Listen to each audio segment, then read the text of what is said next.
الحمد لله الحمد لله وكفى وسلام على عباده الذين اصطفى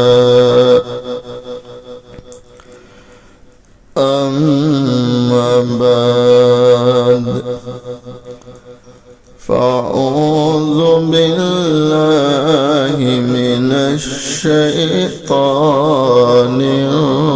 الرجيم بسم الله الرحمن الرحيم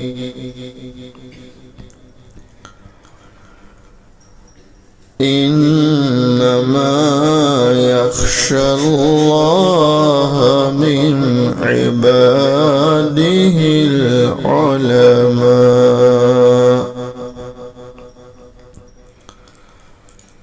صدق الله مولانا العظيم.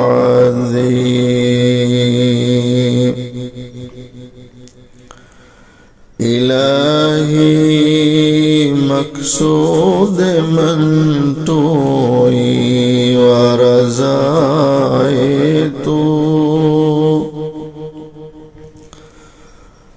محبت و معرفت خود بدے غم حیات کے سائے محیط نہ کرنا. ایک اللہ والا درد دل کے ساتھ اللہ تعالیٰ سے دعا مانگ رہا ہے. ہم بھی دل ہی دل میں آمین کہتے رہیں تاکہ ہمارے حق میں بھی اللہ ان دعاؤں کو قبول فرما لے. غم حیات کے سائے محیط نہ کرنا. کسی غریب کو دل کا غریب نہ کرنا. میں امتحان کے قابل نہیں میرے مولا. میں امتحان کے قابل نہیں میرے مولا. مجھے گناہ کا موقع نصیب نہ کرنا. مجھے گناہ کا موقع نصیب نہ کرنا. ایک مرتبہ محبت کے ساتھ درود شریف پڑھ.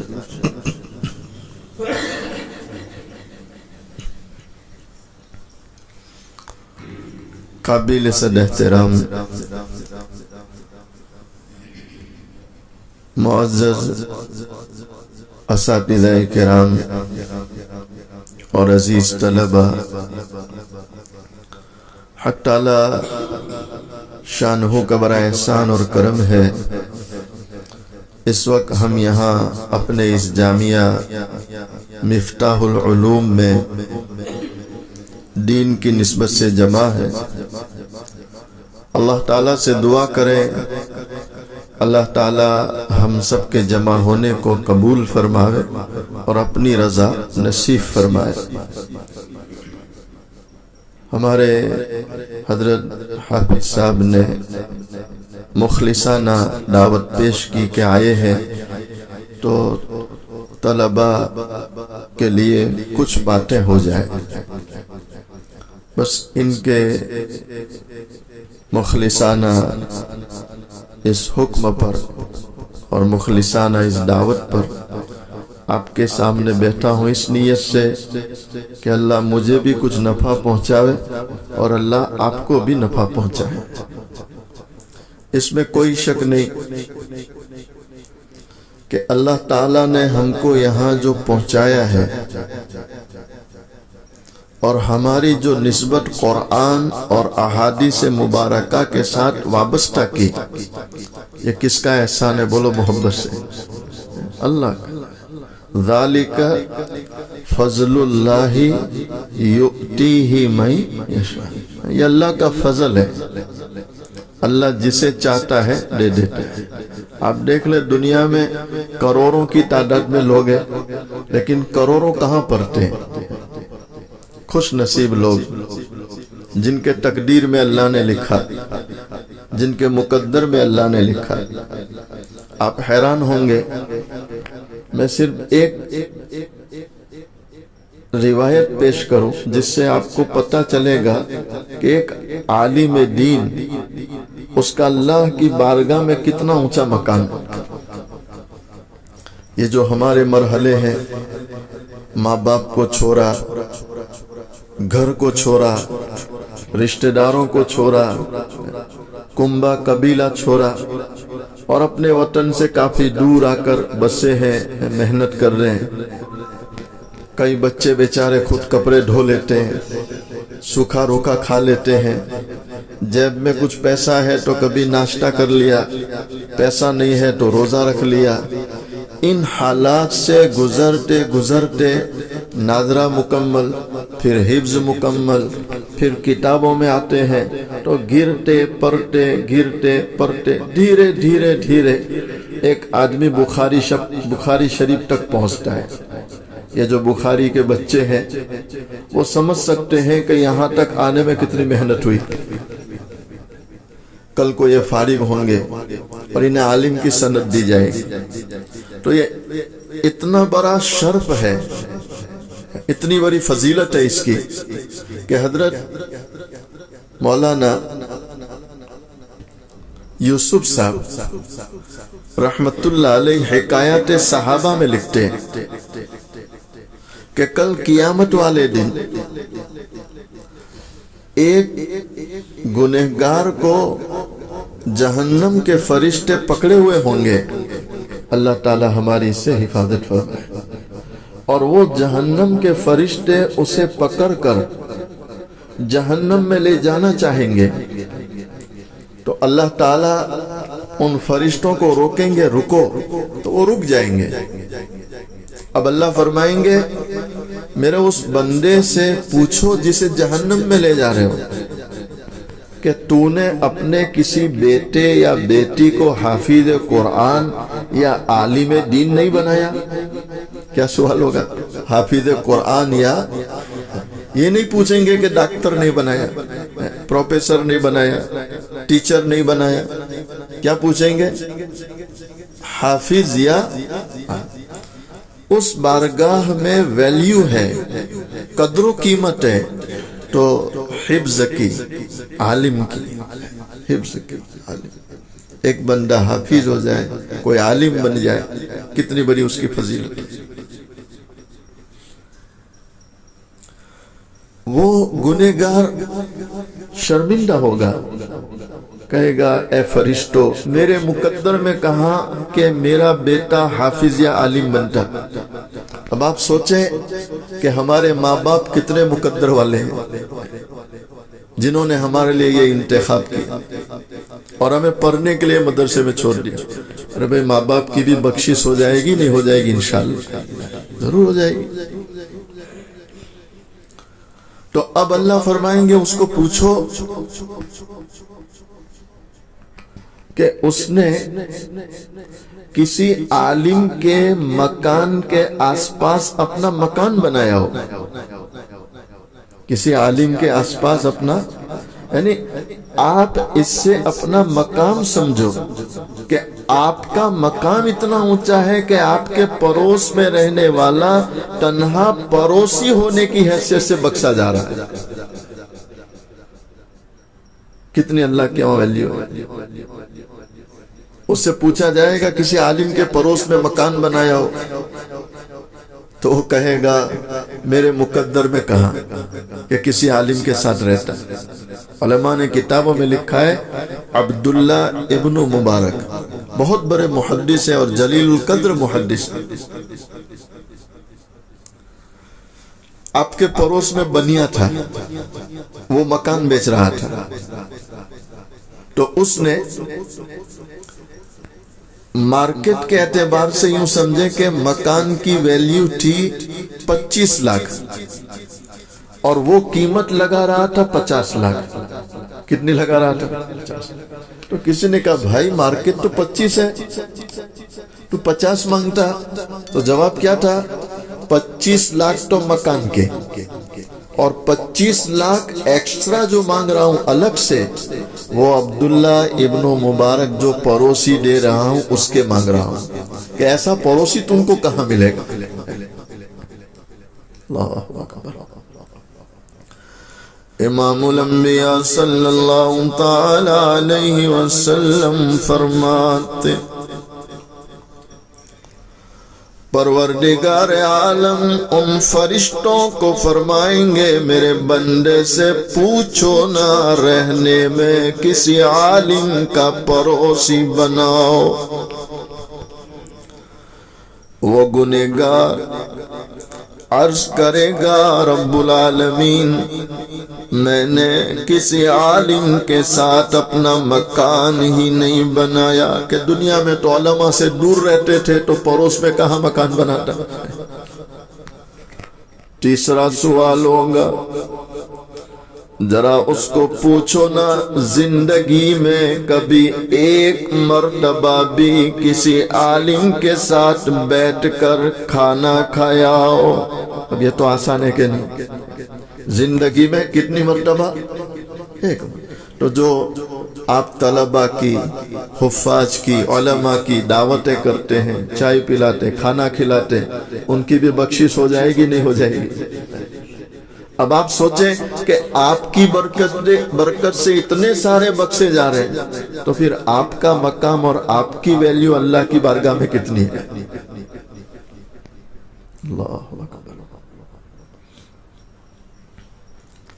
جب اس گنہگار سے پوچھیں گے کہ کسی عالم کے ساتھ کھانا کھایا ہو، کہے گا نا نہیں. تو چوتھا سوال ہوگا،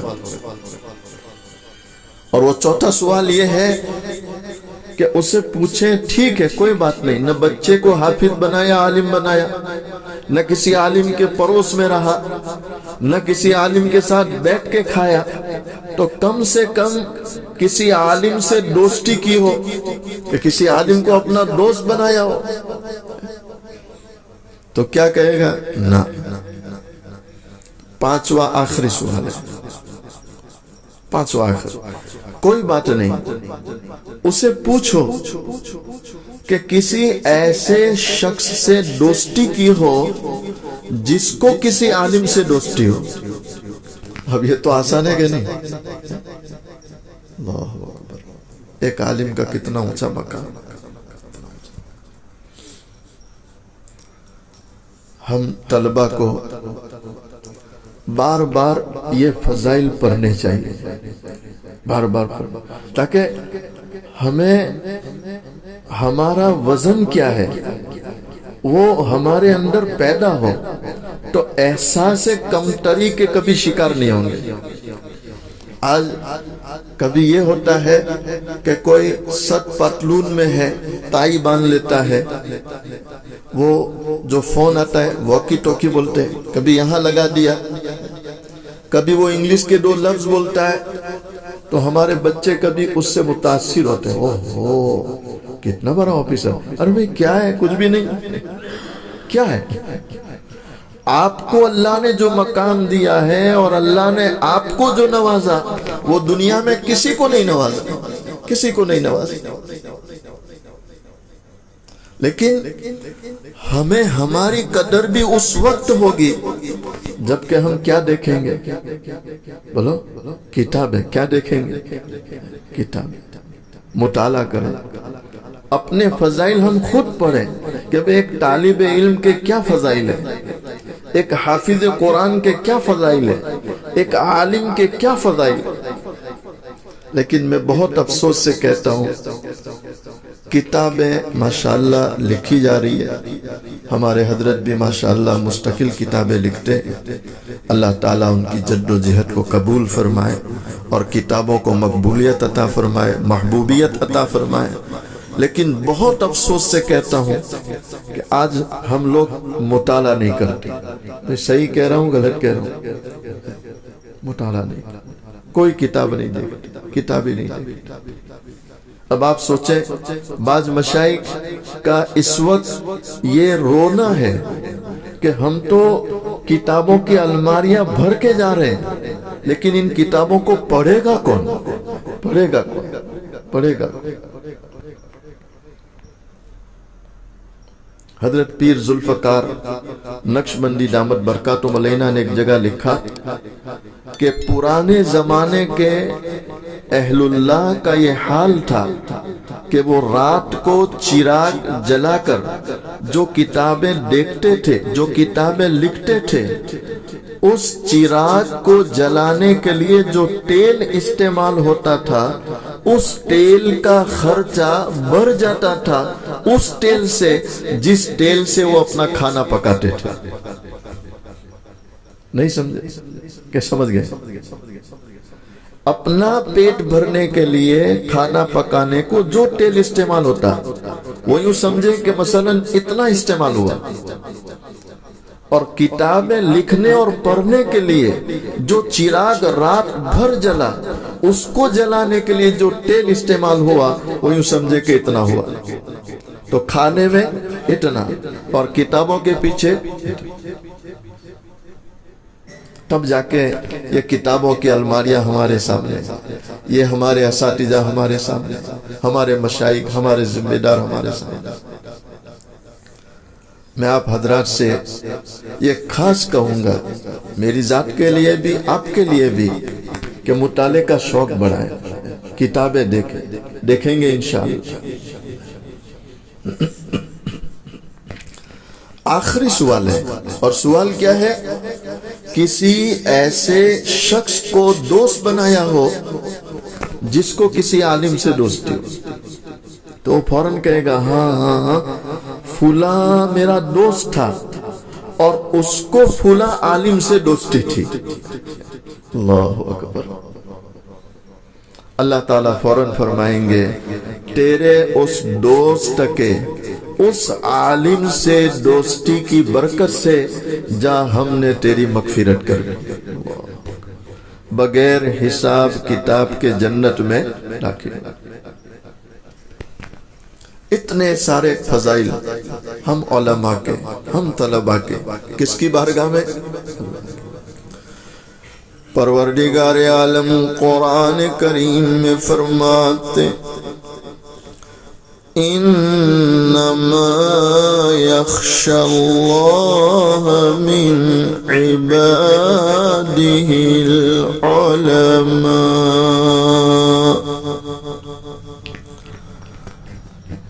پروردگار عالم فرماتے علماء ان کا خاص وصف ہے اللہ کی خشیت، اللہ کا تقوی. یعنی تقوی کا اگر کوئی حق ادا کر سکتے ہیں، اللہ کی خشیت کا کوئی حق ادا کر سکتے ہیں تو وہ کون ہے؟ علماء کی جماعت. تو علماء تفسیر لکھتے ہیں، ہمارے مشائخ لکھتے ہیں کہ اب عالم کس کو کہیں گے جن کے یہ فضائل بیان ہو رہے ہیں؟ تو کہ صحیح معنی میں عالم وہ ہے جو متقی ہو اور اللہ کا خوف اور خشیت بولو محبت سے رکھتا. تو اس کی محنت کرنی چاہیے نہیں کرنی چاہیے؟ حضرت مفتی تقی صاحب دامت برکاتہم علینا نے لکھا کہ میرے والد حضرت مفتی شفیع صاحب رحمت اللہ علیہ جب حضرت تھانوی رحمت اللہ کی خدمت میں گئے بیعت ہونے کے لیے، تو حضرت تھانوی رحمت اللہ نے صرف 3 نصیحتیں فرمائی. کتنی نصیحتیں؟ کہ شفیع اگر ان تینوں پر عمل ہو گیا تو تیری منزلیں طے ہو گئی. کتنے پر عمل؟ حضرت ضرور کا ایک اللہ کا تقوی، اللہ کا تقوی جو علماء کا خاص وصف ہے. عالم ہے تقوی نہیں ہے کچھ نہیں ہے. سمجھ رہے نہیں سمجھ رہے؟ عالم ہے نہ کیا نہیں ہے تو کچھ معلومات ہے، تقوی. اچھا، نمبر 2 دوسری نصیحت کی کہ شفیع آنکھوں کی حفاظت کر لینا. کس کی حفاظت کر لینا؟ آنکھوں. چونکہ آنکھ ذریعہ ہے علم حاصل کرنے کا. کس کا ذریعہ ہے؟ جب یہ گندی ہو جائے تو اب نورانی علم ان راستوں سے جا سکتا، تو اس کو بچانا ہے. کس سے؟ گناہوں کی گندگی سے. گناہوں کی گندگی. تیسری نصیحت کی آخری، شفیع لایانی سے اپنے آپ کو بچا لینا. کس سے بچا لینا؟ وہ ادھر ادھر کی چلتی رہتی، بیٹھے رہتے، کبھی سیٹ پہ بیٹھے، کبھی وہاں بیٹھے، کبھی وہاں بیٹھے، ٹائم جا رہا ہے. لایانی. آج دیکھیں ہمارے یہاں اکثر لوگ لایانی کے شکار ہیں. لایانی کے شکار. تو میں آپ بچوں سے، آپ طلبہ سے خاص یہ درخواست کروں گا کہ لایانی سے بچے. کس سے بچے؟ اور اپنے وقت کو پڑھنے میں لگائیں. کس میں لگائیں؟ نہیں، محنت سے پڑھیں گے انشاءاللہ.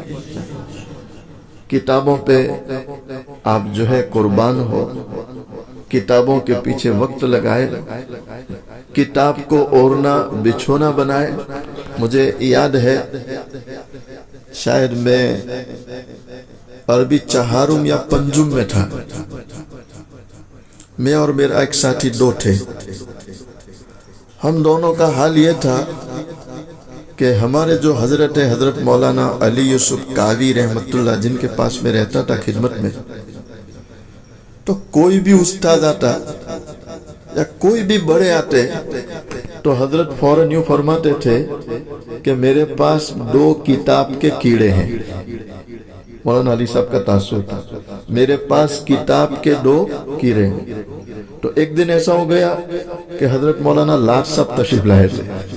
مولانا عمر صاحب لاٹ تشریف لائے تھے. تو ہم دونوں درسگاہ میں تھے. میں اور میرا ایک ساتھی تھا حمزہ کر کے، پالنپور کا. دونوں کے درمیان ایک تقابل رہتا تھا کہ کتنا مطالعہ کون کرتا ہے. تو کبھی وہ بڑھ جائے، کبھی میں بڑھ جاؤں. ہم لوگ کتاب ہمیشہ بغل میں رکھتے تھے. یہاں تک کہ مجھے یاد ہے کہ عصر کی نماز کے بعد ہمارے وہاں چھٹی کا وقت ہوتا ہے. تو عصر کی نماز کے بعد بھی میں حضرت مولانا علی صاحب کا جو دفتر ہے ایک کونے میں کتاب لے کر بیٹھا رہتا تھا. اس کتاب ہی دیکھتا رہتا. کبھی کبھی حضرت آ جاتے، عنایت کیا کرتا ہے؟ حضرت کتاب. ارے رکھ اس کو، عصر کے بعد تو باہر جا، تھوڑا دماغ خراب ہو جائے گا. تو کبھی کبھی وہ ڈانٹ کر کتاب رکھواتے تھے. پھر رکھی، پھر حضرت کو ایک چائے پلائی، پھر کتاب لے کے بیٹھ گئے. تو پھر مسکراتے، کون سی کتاب ہے؟ میں نے حضرت یہ کتاب ہے. کہا پھر ادھر ہی آ جائے، نہیں جانا ہے تو مجھے سنا. حضرت کا بھی ایک ذوق تھا، وہ کتاب سنتے ہی رہتے تھے، سنتے ہی رہتے. جب بھی آتے، کون سی کتاب ہے؟ حضرت بخاری. چل عبارت سنا. حضرت منطق کا، منطق سنا. جو کتاب ہاتھ میں ہوتی بھائی سنا.